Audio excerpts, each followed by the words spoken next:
I'm Richard Fredrickson, and this happens to be a Channel 6 YouTube special. We are in downtown Joliet at the Rock and Roll, the Illinois Rock and Roll Museum. And right here in beautiful downtown Joliet, we have lots to share with you. Stay tuned, don't go away. I want to introduce to you El Presidente, the president and founder of the Illinois Rock and Roll Museum, Ron Romero.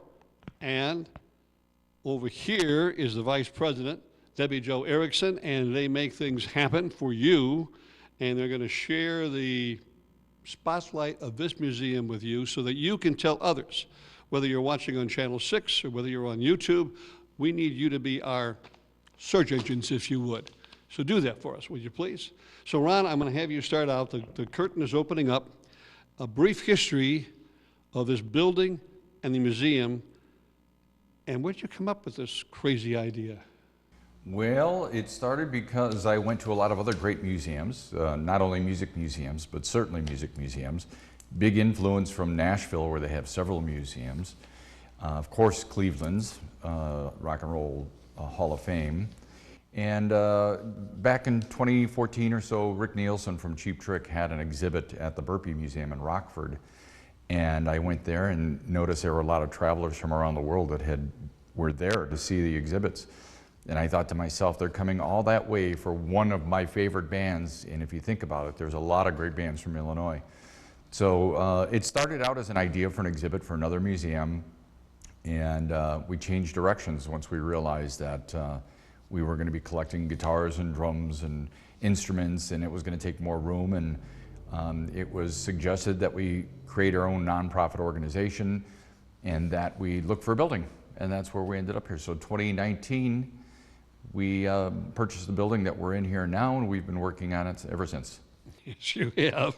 Yes, you have indeed. Debbie Jo, let me just add a couple of points to his opening and the history of this. How did you become involved with the museum? I mean, you're at the Rialto, you've got so many other things going on. You're with the Route 66 100-mile group. How did you get involved? Sitting and talking to Ron one day, and he was telling me about his dream, and I thought, you know, this is such a great economic development for downtown Joliet, and of course it ties in perfectly with Route 66. We have international travelers that have already been in the building. We participate in a passport program for Route 66 that will take you all the way from Chicago out to LA, and notable stops, and we are the first stop to get that passport. But I really saw his vision and felt that with Route 66 and the economic development that it would bring, it was a go-go. It was definitely a winner. Yeah, it is a winner indeed. Ron, the mission, we have a lot of ground to cover, but if you can kind of give us a brief look at the museum mission. The short version is that we honor, preserve, and promote music from the state of Illinois, and we provide educational experiences for not only visitors that come here, but we have an educational program in our lower level that will help teach students musical instruments, music business, sound and lighting engineer, and more. We're going to take a tour, if you would, and we're going to, as you mentioned, the lower level, which is basically finished, I believe, now. And then the level that we're on right now, we're right in front of the Muddy Waters exhibit. It's a great immigration, migration, I should say, that took place here. And, well, we're going to do the tour, but just give us a glimpse of when this opens, and maybe the tentative, maybe a sneak preview thing that you might have in the back of your mind. What's going to be on the first floor? So we started out with the idea of putting blues here, and where that came from was a visit to Chess Records. And when you visit there, there's a great sign on the wall that says that blues is the roots and the rest is the fruits. That was by Willie Dixon, a very famous music writer for the blues industry and jazz. And it made a lot of sense because blues kind of gives you that bedrock of starting place for music. When we talked about the great migration of African Americans coming from the South and bringing acoustic blues with them, and then going to performance places like Maxwell Street, where they needed more, they had gained more of an audience. And when they did that, it's hard to be heard with an acoustic guitar. So they plugged in, they added a bass guitar, they added drums, they added a singer, and it became Illinois rock or Illinois jazz blues or Chicago blues. And it kind of grew from there. So our first floor is going to be based on blues, in short. Second floor will be a majority of the exhibit space. There'll be some exhibits on third floor, plus our Hall of Fame, and on the third floor, and it's also a performance venue up there as well. And the lower level, give us a little more of a look-see. What's going to be what is down there on the lower level? So lower level right now, we have several individual lesson rooms where students and teachers can go into and learn an instrument, or practice rooms, if you will. Students can go in and practice. That's on one side. That also includes a studio where we could record audio and video down there as well. And then the other part of the lower level is actually performance area. We have a stage. It holds about 85 people down there. Not a huge venue for that, but it gives the students an opportunity to play together. Right. It could also be used as a classroom style where somebody can get up and give a speech or talk about different music programs to a group of students there. Yeah.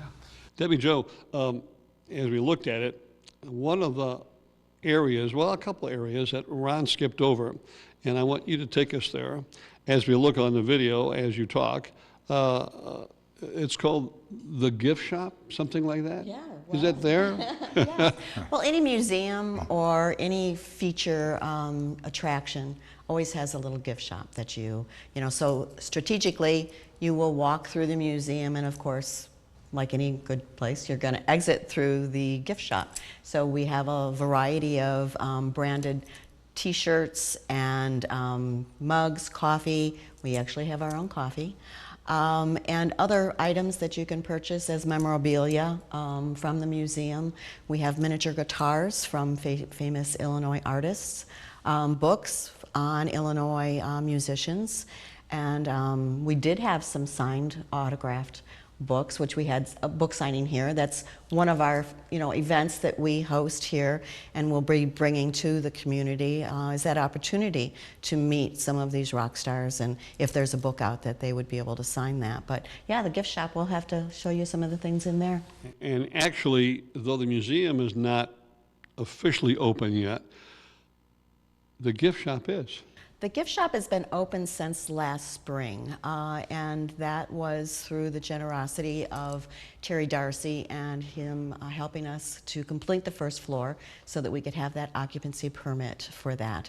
So we have already had visitors from around the world. They've stopped for that passport that I talked about earlier.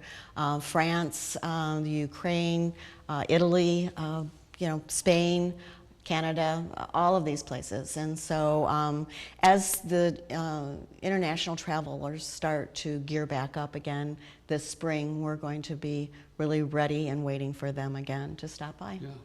So for those of you with a GPS and you're wondering, okay, downtown Joliet, well, where in downtown Joliet? You're about to find out with the actual address as Debbie Jo shares that with you. We're at 9 West Cass Street. So as Ron talked a little bit about the building, we were the original White Store and then the Goldblatt's building. We are directly across the street from what those that know downtown Joliet very well was the Klein building. It's now the Forge, right behind Juliet's and right around the corner from the Joliet Area Historical Museum. There you go. The two other areas, which happen to be, because of my little bit of time I've spent in radio, there's a authenticated studio that folks can look at, and then there's something called the Fishbowl. Yes. Tell me more about that. How'd that come about? One of the exhibits that we have is WAJP, which of course started here in Joliet on Ruby Street, if you're familiar with that area and where that was. Put together by Alan Mary Jane Bowlers that had that studio for a long time. Well known for its polka hour at the time. Yes. If you come in, there's a nice QR code that you can hit with your cell phone, and you can listen to a broadcast from late 1960s, early 70s of Al welcoming you to the polka hour and telling you that it's brought to you by Marichka's. So they've been around a long time. So that's one of the exhibits. The other part that you're talking about is a fishbowl, which is our actual up and running radio station. If you want to tune in, it's roadtorockradio.net. It runs 24/7. We have interviews that are on there. We have nothing but Illinois music. Kind of strange for a radio station to go by location rather than genre of music. So it wouldn't be uncommon to hear Smashing Pumpkins right next to Louis Armstrong, but it has some ties to the state of Illinois. Yeah, and that's really the requirement, the qualification for both anything that's exhibited here in the museum and certainly for the Hall of Fame. You need to have some kind of a connect, a tie with the state of Illinois. Yes, absolutely. You know, there's a lot of people that were born here, that lived here, that recorded here. As a great example, we have an exhibit that we're working on right now for Chuck Berry. And if you're a history buff of music, you know that Chuck Berry came from St. Louis. However, he recorded all his big albums at Chess Records in Chicago. So that becomes a significant tie for us to have that considered. Yeah, it's interesting, just a side note on the Chess Records. That's such a little place. It is. It looks like you could walk by it any day of the week and not notice that was there. And think of all of the stars that came out of that place. It's a great tour. It's a great source and a great story. And we're going to tell it. Now, we need to do something with you, and I'm going to have Debbie Jo kind of give us some details, and Ron, you join in with her as well. We want you to be a member of this museum. And if you're an owner of a company, or you're a CEO, or you're involved with the company, we need you to kind of listen in and participate and support us here at the Illinois Rock and Roll Museum. How do you do that? Well, I just happen to have someone here who can maybe share that with you. Yeah, so memberships have truly kept us alive with our endeavor since the start, and because we don't have the doors open, to have that ticketing for people coming in so that we can raise that money. Our membership is very, very important to us. So there are memberships available at different price points. You can get a single individual, couples, senior couples, and family. That's all outlined on the website, which is roadtorock.org. And with that membership, there are benefits. So there is a benefit of a discount in the gift shop. There are benefits at local restaurants and other downtown businesses, and that is all outlined on the website as well. But more importantly, that is truly what's kept our doors open to our individuals and our volunteers who have been working diligently at helping us get going. We have approximately about 900, just under 1,000 members, if I'm correct, and they have continued to support us, and that's what's driven us so far. We thank you for that, and hopefully your friends, neighbors, members of the family will join us as well. There's just the three of us here. So if you would just share, when do you think the museum will be open to the public? We're close on this first floor. It's going to happen soon, and I think the second floor is already in progress, so we're hoping we'll have that finished this year as well. I said earlier jokingly it looked a lot easier on paper when I came up with this idea. But there's a lot to do. We wear a lot of hats around here, Debbie Jo, myself, and a lot of our volunteers and other people to make this happen. It's not common for us to be trying to raise funds to make this happen, or painting a wall, or whatever level that we have to do. So there's a lot to do this, and it's, as we mentioned before, it's part economic development, it's part of history of music from the state of Illinois, and there's a lot to do. We once in a while get people say, wow, it's taken so long to do this. So we did a little research to see what it took Cleveland. It took them 12 years and $93 million. We're into this for about 3 years if you take out the COVID year that we couldn't do much. Right. And our total budget for this project is about $6.5 million, and we're into it about now close to somewhere between $1.2 and $1.5 million into the project. You mentioned in passing that there were people who stepped up to do some painting You know, you've had, if you would read, the two of you can join in on this. You just look at the teleprompter there now, and whatever he forgets, you chime in. Some of those people who've helped out, and we thank every single one of them. Well, certainly, our trade unions, we've had plumber unions come in here, Omega Plumbing has come in here, the IBEW came in and donated time and materials along with NECA to help give us the electrical needs that we had, plus the labor to do some of this work. We've had other companies that come in and have donated flooring, donated building walls for us, painting. Companies have donated the paint. ComEd came in and gave us a $25,000 grant to redo our lighting in here. If you can imagine, probably 50 units of 8-foot long fluorescent lights that were taken down and replaced with LED lights. That's a little more cost effective to run and a lot easier for us to use in an exhibit area like this. So the community support, and I can't stress this enough, has been incredible. Not only our charter members, but the companies and everybody else here around in the area. We're very thankful for that. It wouldn't be happening without that help. Yep, absolutely. Anything to add on that one? I'd just like to touch on the sponsorship, which we are looking for right now. The exhibits that cost us to be able to put all of this together. And so we are looking for naming rights, individuals that want to have their name on a particular exhibit. So if you're a Styx or a Cheap Trick fan, then, and you're like, yeah, I want my name on that one, we're certainly open to that and would welcome for you to be able to assist us.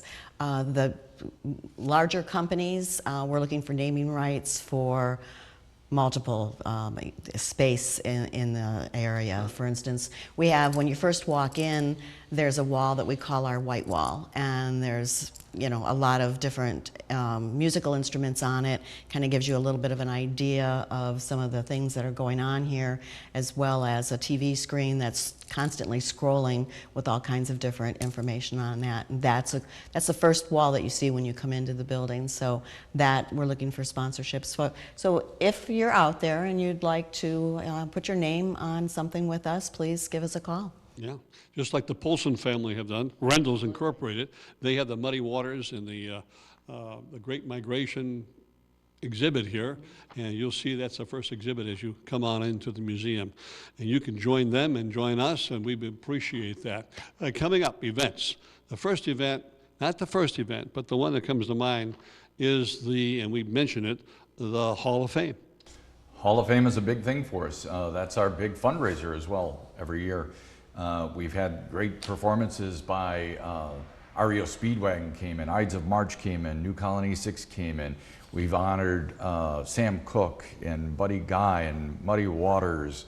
There's been a lot, and this year we're in the process, as of this date, in the process of electing the next inductees. That's one of the perks of being charter members. You get to be the ones that you elect who's going to be into the next Hall of Fame. So that's one of our big projects this year.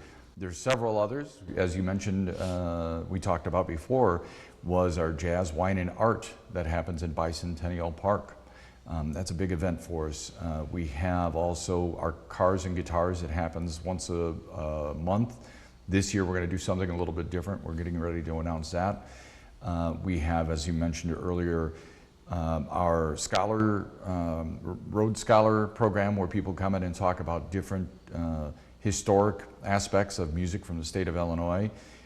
We have training, one coming up soon, that's going to be learn how to mix, learn how to record in your own studio. That is put on by somebody who actually recorded with the band Chicago, and sponsored by a company called Tascam that builds recording gear. So we've got a lot, this year especially, we're going to have a lot more programming. Great.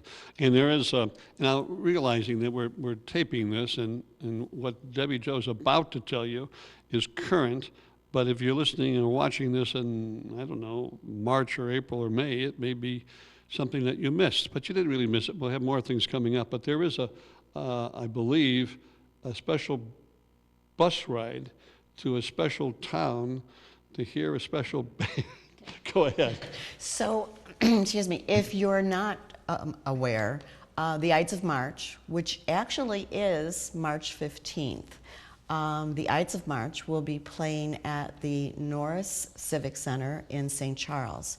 We are coordinating a bus trip that will leave the Joliet area from the museum and take you to St. Charles to dinner first at the office, and then to the Norris Center for a meet and greet with the Ides of March, Jim Peterick, and that is exclusive just to the Illinois Route 66 Museum for those members that have purchased a ticket. So you're going to then see the 60th anniversary celebration of the Ides of March perform with an orchestra.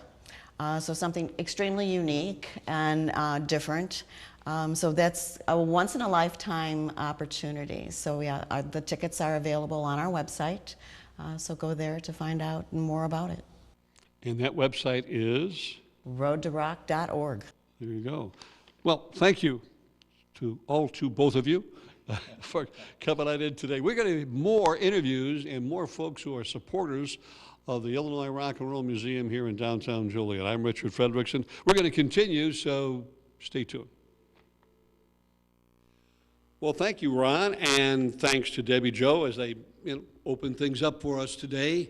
And we're going to continue talking with friends of this museum, patrons, and their backgrounds in terms of, well, why are they supporting this museum? Might give you an idea to, join us if you would. Also companies. We invite all of you here on Channel 6 and also on the website that you're tuned into right now. Now, for additional information, how you can make the contact and, the website, all those good things are right down there if you would, okay? All right, we have Bob Diedrich with me right now, sitting patiently. We've been going maybe about 12 different rehearsals, and we're all set to go right now. Bob has been, a super patron. But before we talk about the things you've done and have completed and will continue doing so for the museum, Bob Diedrich from Old National Bank, it happens to be the Will County Market President. And he's also a board member, by the way, I might add that, of the Illinois Rock and Roll on Route 66 Museum. And he also serves on the Rialto Foundation. That's a foundation board, I believe, correct? Correct. Yeah. You don't have a microphone, so you can't talk yet. He's also on the 86th Grade School Foundation. And I will tell you this right now, before we do what we really came here to do, and that is, first of all, thank you. And you have been in Will County and in banking for decades. And just off the top of your head, not all of them, because we don't have that 2 hours to do all of those, but some of the other folks in some of the other institutions, organizations, and non-for-profits that you have served on boards and have given your personal support to. Thank you, Richard. So over the years, it goes back a while, as you said. But currently, I'm president of the District 86 Foundation, which is the foundation for those school districts, and we raise money for the teachers in the schools. You mentioned the Rialto. I'm on the Joliet Area Historical Museum Board, which is a block away from here. I was the treasurer of that organization for many, many years. I was the treasurer of Joliet Area Hospice. I was actually the treasurer when we built the hospice home many years ago and moved from Jefferson Street to the beautiful building that's off of Humboldt Road that you know today. I've been involved in the chamber. I've been involved in the Metropolitan Youth Symphony Orchestra boards. I don't know, it goes back a long, long time. I've been banking. This is my 44th year at the bank, so I lose track of all the boards I've been on. He started out when he was 14 years old. He was the only one allowed to be a banker at the age of 14. We are blocking, by the way, if you can see a little bit over my right or left shoulder or behind Bob, the Muddy Waters exhibit, which you can't see yet because it's not open, but you can kind of take a peek. We'll have information for you, or I think they mentioned it prior to us coming to you, about the tentative opening date of the Illinois Rock and Roll Museum here in downtown Joliet. And we did mention that Bob is a board member of the Rock and Roll Museum here in Joliet, Will County, state of Illinois. And so we're going to do a little bit of gratitude to you and to Old National Bank. We started out, I've known you off and on for years, but I think we really connected with the first Hall of Fame in the Rialto Theater. What was that, 2 years ago? I can't remember. Was it 2 years ago? 3 years ago? Yeah. All right. So what made you step up and say, wait a minute, we'll do this for this museum, the Hall of Fame, which has never been done in Illinois, obviously, but you were there. This isn't just me, it's some others at the bank at the time. Just thought that, having the Rock and Roll Museum here in downtown Joliet is going to be a great economic asset for the region. And more and more I see the progress every day that Ron and Debbie Jo and the board are making. I believe in that more.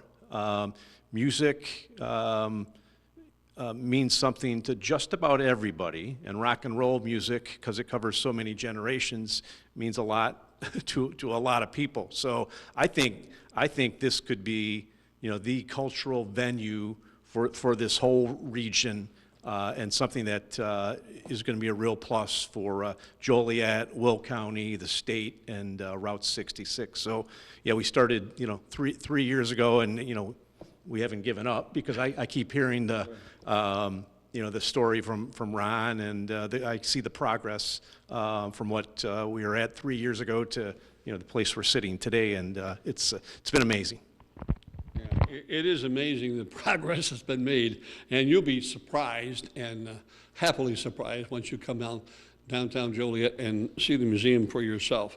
The first a Hall of Fame, and then you, in behalf of the bank and yourself, I don't know what all this means, but we're going to find out. You were sounds like you're a recording artist. You were a multi-platinum, then you were a diamond, and we know that you sponsored the Hall of Fame for 1 year.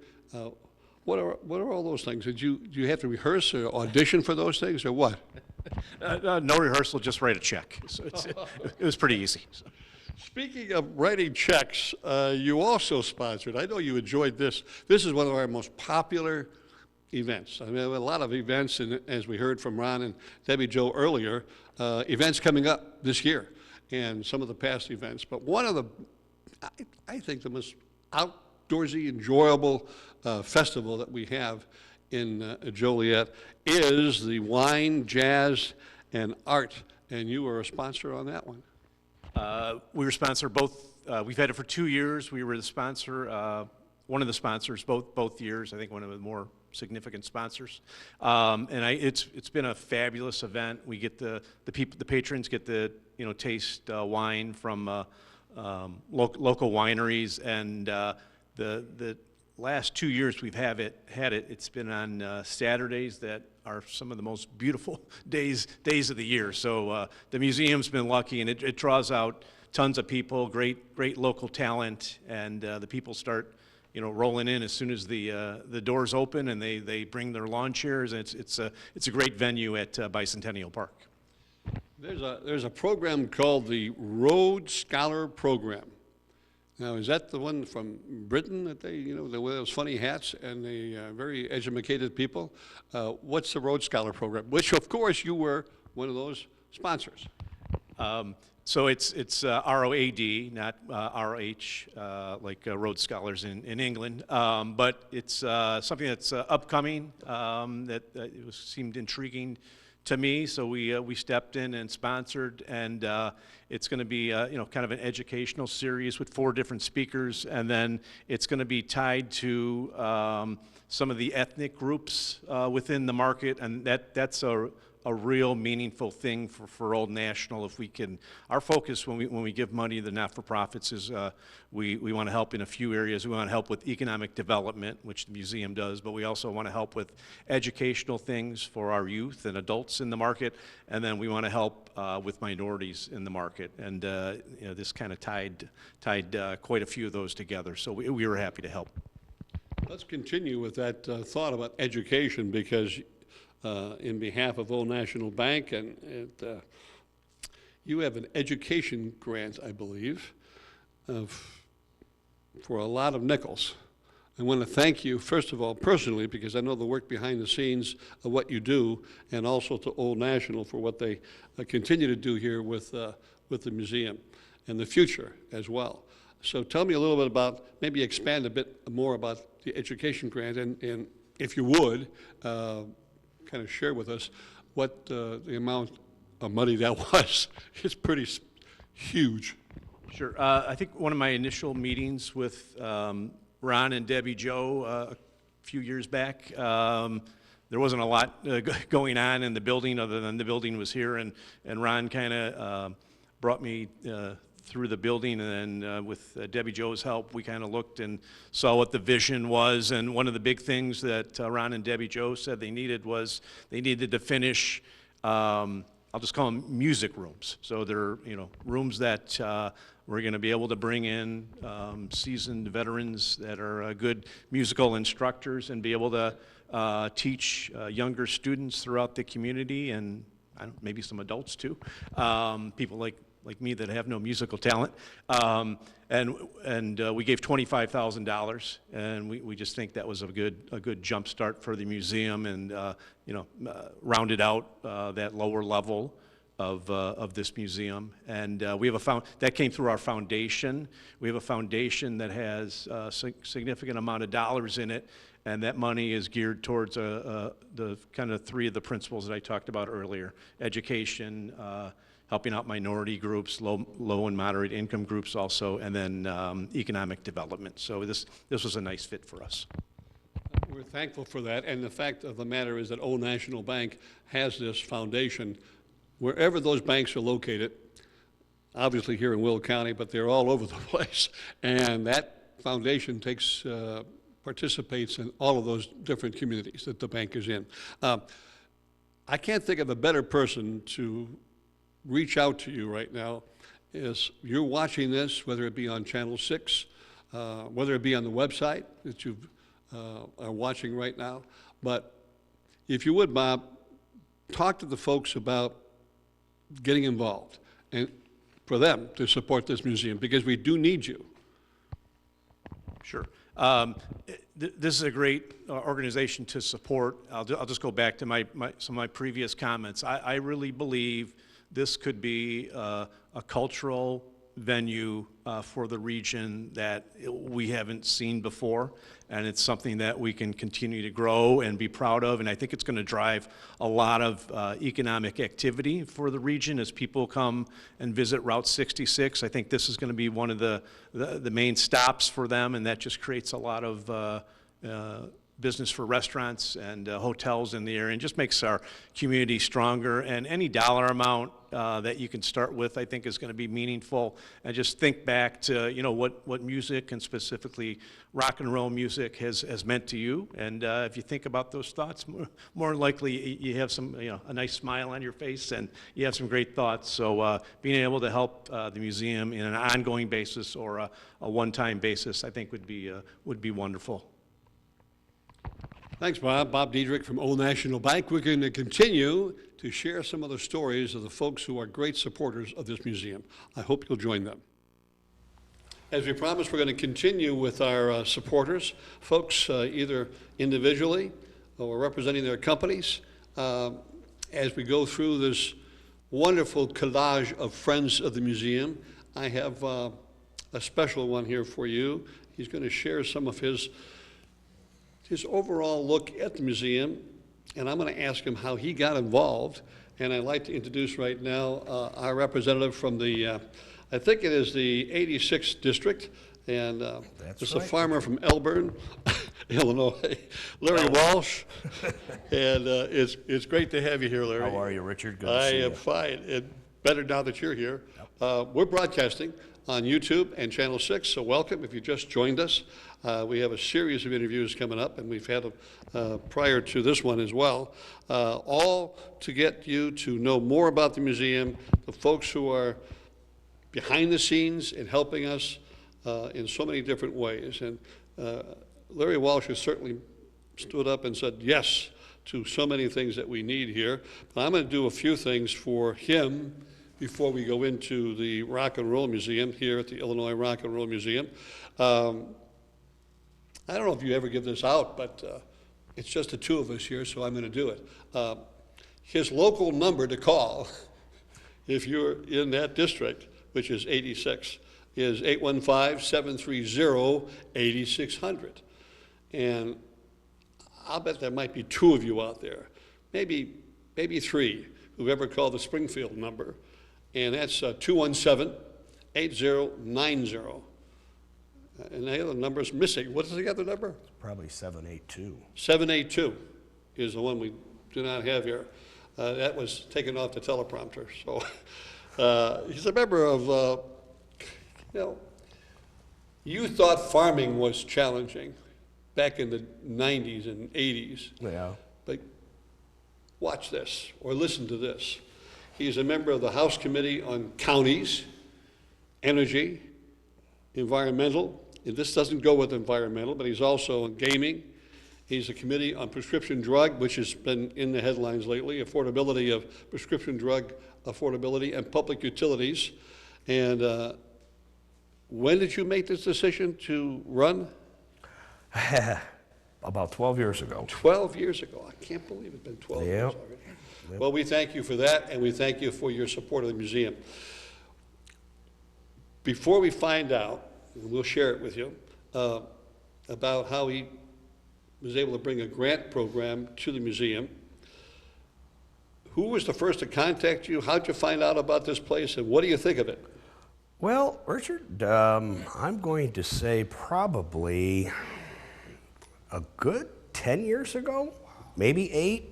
A gentleman by the name of Ron Romero came into my office, my old office, because we actually moved, and pitched the idea. And I mean, it was kind of a dream that he had, didn't have a building yet, and was just kind of promoting and trying to go across to different people throughout the community to see, what the interest would be. And me, I love rock and roll. Grew up, Dad listens to 60s and 70s, and that's kind of where my niche was at. And then, that thing called heavy metal came along, and being a kid of the 80s, kind of enjoyed that. But to have this museum here in Joliet was, I just thought, a really good idea. So I was kind of a supporter of it from the first time that Ron came in, and have watched this really grow into fruition. It's been really, really nice to see. We were talking about with Debbie Jo, and you were talking about, you've been here, you've kind of watched things. What do you think of the progress that they've made so far? They've come leaps and bounds from when they took this building over. Yeah, this building is an antique. I guess kindly say it's gone through a lot of, what is that word? Metamorphosis? What is that word? The evolution, I guess, of a dream. And I came in when the apprentices from IBEW were coming in here and doing the original electric. So kind of got it right from the ground floor before any exhibit was even put in. So Ron has mentioned often, and did so in this program, the help, the support, the work of the unions in Will County. It's been phenomenal that these guys have done what they've done. And you will have a chance to see for yourself in a not too distant future as the museum opens up. You were able to maybe talk with some of the other folks down there in Springfield to share with them your thoughts and Ron's dream of the Illinois Rock and Roll Museum. What was their response? So when we go into budget making, everybody's asking for everything under the sun, and but being in Joliet and having at least the downtown and the historic area here as part of my district, I've been fortunate enough to get a good response from my colleagues, whether it's the Rock and Roll Museum here, the Joliet Prison, the Rialto, et cetera. I mean, we have all these different jewels, and when I come and say, hey, we're looking to do this or that, and I don't usually get much pushback. It's kind of, people respect this area, and You know, we're going to be celebrating the Route 66 centennial in a couple years, and this is just going to be another part of it that people can come and see, and making sure that, you know, we put the pieces in place to make sure that that happens on time, and right. Well, you know, that way people can enjoy the full view of what we have here in Joliet. Earlier, Debbie Jo Erickson was saying that not only people from, you know, and we're not open yet, but there are groups that could come in, and she's mentioned they're coming from all over the world. And so it'll take its place with the Rialto, with the Historical Museum, it'll take its place with the Ironworks, and I'm probably forgetting one or two of them, but this truly is. Rialto is called the Jewel, but so is Joliet, and this is kind of the diamond on the ring, the Illinois Rock and Roll Museum. So you're talking at this budget meeting, you were able to, and I believe it's already in things are happening, with a grant from the state. So in the last budget we did, we had some capital dollars that were available. So, you know, each legislator usually has a list that they have in their office of the requests throughout the district. And so I knew that Ron was on there, and he wasn't in the 2019 batch because we weren't here quite yet and what we were doing, and there was some, I'm not gonna say bigger, but there was more priorities taking place under the 2019. So when this came available, talked to Ron and said, hey, how would this work for you? And he says, anything we can get is great. And I says, well, I'll get you in for $250,000. And that was one of the grant requests that I had put in for my area. And just got word the other day that they're starting to get these things assigned. So had to, you know, give the names and contacts to the governor's office of management and budget so they can start that process. And hopefully once that's released, it'll be an easy flow. Sometimes there's some hang-ups, but we're in the tracks, so. We're in the right lane. Yep, Thank you yep. very much. So- Larry Walsh, thank you so very much for what you do for both of us here in this district and for the museum as well. And we're going to continue to talk to some more supporters, which we hope you will also be one of those supporters. I'm Richard Fredrickson. You're watching Channel 6 on YouTube. Stay tuned. As we continue our interviews here at the Illinois Rock and Roll Museum in downtown Joliet, I'm Richard Fredrickson, and pleased and really happy two of my good friends have stopped by today, and I want to share them with you because they're just fantastic sponsors and folks who care a whole lot about this museum. In fact, I'll just tell you because I have 1,000 other questions, but the background on this company I've known for many, many years, going back to both your mom and dad. But we're talking to Pat Polson and Mike Polson from the Rendell's Company. Not pronounced Rendell's, by the way. It's Rendell's Incorporated. And right behind us is the exhibit that they have funded, supported, and will bring to you. Once you come through those front doors, when the museum has their, let's call it their grand opening coming up, not too distant in the future, okay? All right, now, here we get started. I want to ask about why, first of all, I'll go to you, Mike.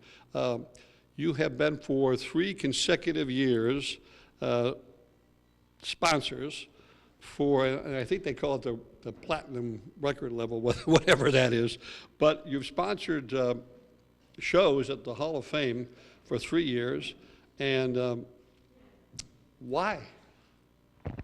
Well, first off, thank you for having us, Richard. We appreciate coming down here.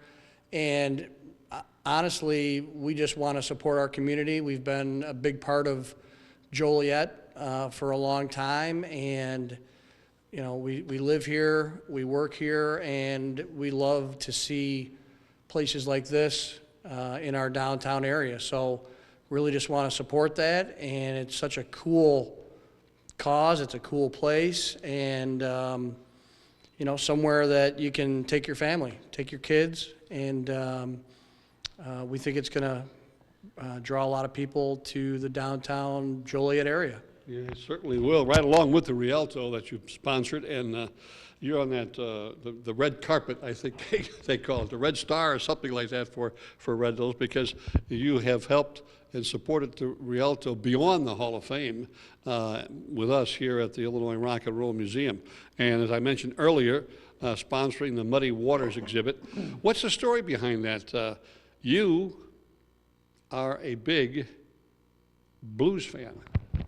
Well, a lot of that, I'd have to defer to my dad on that. He introduced us to music at a young age, and he actually played a little guitar back in the day, which a lot of people don't know. But he introduced us to a lot of different music, and one of the main genres was blues. And you know, when we got the opportunity to be a part of this exhibit, you know, we didn't think twice about it. We jumped all over it. I would think, I would believe, I am shocked, by the way, that you are a blues aficionado. I would think you're more into country, especially since you play guitar. How in the world did you get interested in the blues? Well, the blues come from your soul. They come from the heart, and everything really derives from the deep, heartfelt feelings that you get when you play the blues, and I don't believe that you can be taught the blues. I think it has to come from your soul, and if you really studied the blues, you'll find that that's where it came from. The blues are calling him right now. What I want to do with you now, we're gonna continue because I want to talk about their support for the Illinois Rock and Roll Museum and a little bit about the history of the company. But let's do present day company for just a moment while he handles the phone calls. The Rendell's. You're supposed to tell me to turn the cell phone off. And Pat, turn the cell phone off. The current Rendell's has 2 locations. Tell me about those locations and what's currently going on at both of those locations. So we have 2 locations, one on Republic Avenue, 119 Republic. That's a fantastic body shop. Pete runs that for us and does a great job. 5-star reviews, any kind of a bumper repair, fender bender to major repair job on any vehicle up to about a full-size pickup. And then we have another location, 40 Mills Road, a little closer here on the east side, and also a body shop, but that location is geared more towards the truck world, so medium, heavy-duty collision repair, truck service, heavy-duty towing and recovery. That's become a big part of our operation with the increased truck traffic, the intermodal Centerpoint moving in, you know, about 10 years ago now. And so that's the majority of our operation is based out of 40 Mills Road, and it's quite busy. Yeah, you are quite busy. It's quite a place. If you ever drive by there, you'll see just a glimpse of what is going on out there with Rendell's. Let's go back a few years, and Pat, if you take me back to the beginning of when the Polsons became the owners of Rendell's. well, that goes back to like 1960, and my dad got out of the service and came to work for wanted to work for the Delrose family with the Chicago News Agency on Van Buren Street, and Mr. Delrose didn't have a place for him. So, and my dad was actually his paper boy before he went into the service. So when he got out of the service, he went to see Mr. Delrose, which is another prominent family in Joliet. And Mr. Delrose walked my dad down the street to Rendell's to a guy by the name of Abe Aronin, and my dad became very close to Abe and carried the ball for Rendell's for many years, and Abe had no heirs. So when Mr. Aronin passed away, he left part of Rendell's to my dad and to another guy, and then my dad ended up buying out the other partner, And we've grown from there. And we're tried and true Joliet company with over 120 years in Joliet as an institution here in town. And that's part of why we feel so close to this particular project and other local projects like the Rialto, like the Hall of Fame, the History Museum, the old prison, things like that. And we want Joliet to be on the known as a destination point, or the start of the historic Route 66 route from here to California. And it's a lot of fun. It's a great place to be, a great place to grow up, a great place to earn a living, and we're proud to be a part of it. Thanks, Pat. Thank you very much. And I'll just mention that both of those locations and both of those shops are 100% union shops, too, here in Joliet. That's important to know.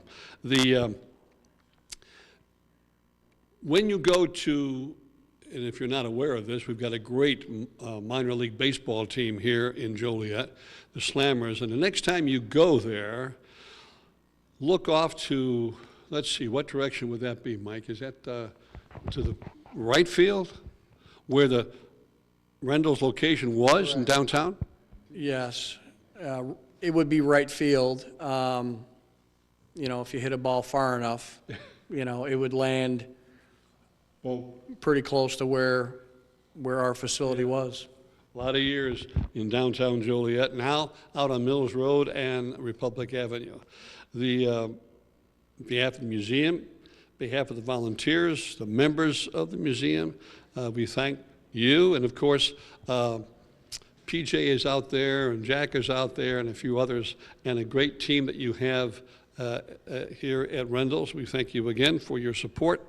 And we ask you, as you're watching this on Channel 6, or you may be watching it on the website, or you may be right here at the museum and watching this, please think of us and pass the word along that we could always use your support and use you as a new member.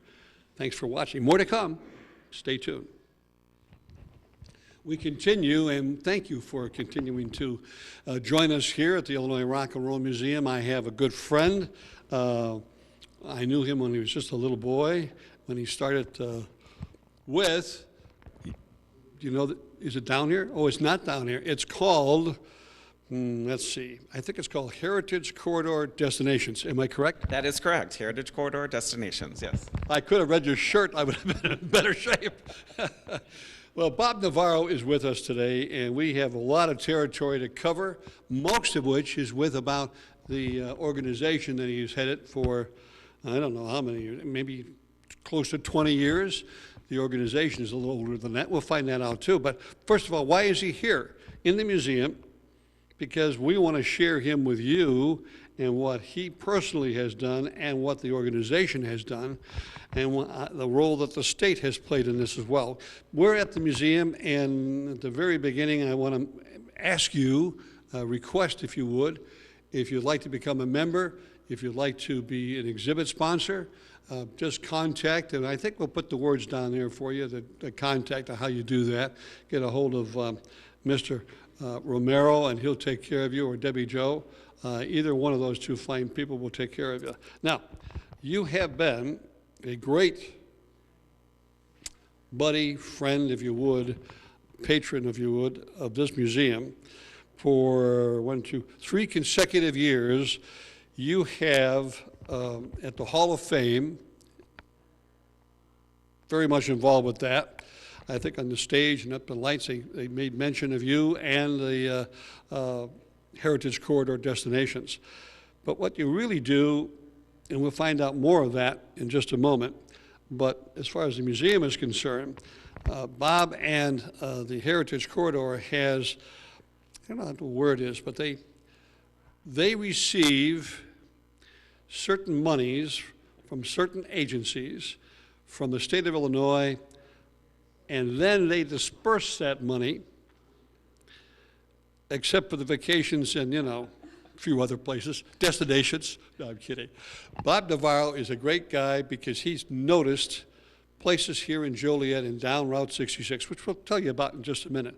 But explain for us, if you would, Ricky, how in the world do you get this money? How does that process work? And how do we end up with it? So, yeah. So you're referring to the Route 66 grant that several years ago our legislators got together and said they wanted Illinois destinations to be ready for both our domestic and international visitors that are traveling the route. And our local rep, Larry Walsh Jr., was one of the supporters of this, one of them that carried the legislation. And we're in year 3 of about $4 million being available for attraction, development, and marketing along the route. So the way the legislation was originally written is the first year there was $4 million available to do attraction development, marketing along the route, so only the bureaus that touch Route 66 could apply for this money. The first year of that $4 million, I'm happy to report that we got 1.5 of it, so $1.5 million to help with attractions and do marketing along the route. In year 2, there was only 3.7 available because it has to do with how general revenue funds are allocated and that sort of things. But year 2, there was 3.7 available, and we received 1.6 of it for, again, marketing and attraction development along the route. So we'll talk some of those specifics in a second. And now year 3, they've changed up the process and the maximum award. So the most a bureau could get in year 3 is 1.2. And I went ahead and applied, and the governor just announced it this week. We're going to get the 1.2 for attraction development. I'm no longer going to do the marketing. I handed that over to another bureau, so another bureau is going to handle the marketing, and that means coordinating like statewide initiatives. We're very proud of the fact that we had both Samantha Brown and Travels with Darley here in the last year, and that was part of that marketing grant, being able to bring both of those TV personalities to Illinois and certainly to the first 100 miles of Route 66 to film an entire episode focusing just on Illinois, and having both of those episodes air this spring were pretty exciting. So that's an example of some of the marketing that the grants have done, but yes, so they're DCEL grants that we applied for, and then as part of that grant, we turn around and then work with members and partners and municipalities to look at attraction development as well as marketing and promotion. Thank you. Just like we rehearsed, right off that teleprompter.